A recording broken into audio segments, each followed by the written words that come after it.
গোসল হলো ফরজ,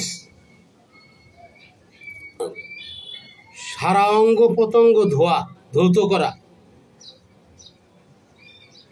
প্রথমে কানের ভিতরে 2 আঙ্গুল দিয়ে, তারপরে নাভিতে,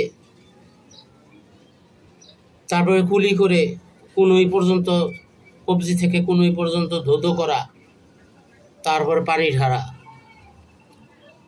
ভালো করে সাবান লাগিয়ে গোসল করলে শরীর পাক পবিত্র থাকে শরীর, এবং গোসল করলে শরীরে একটা ভালো অনুভব করে।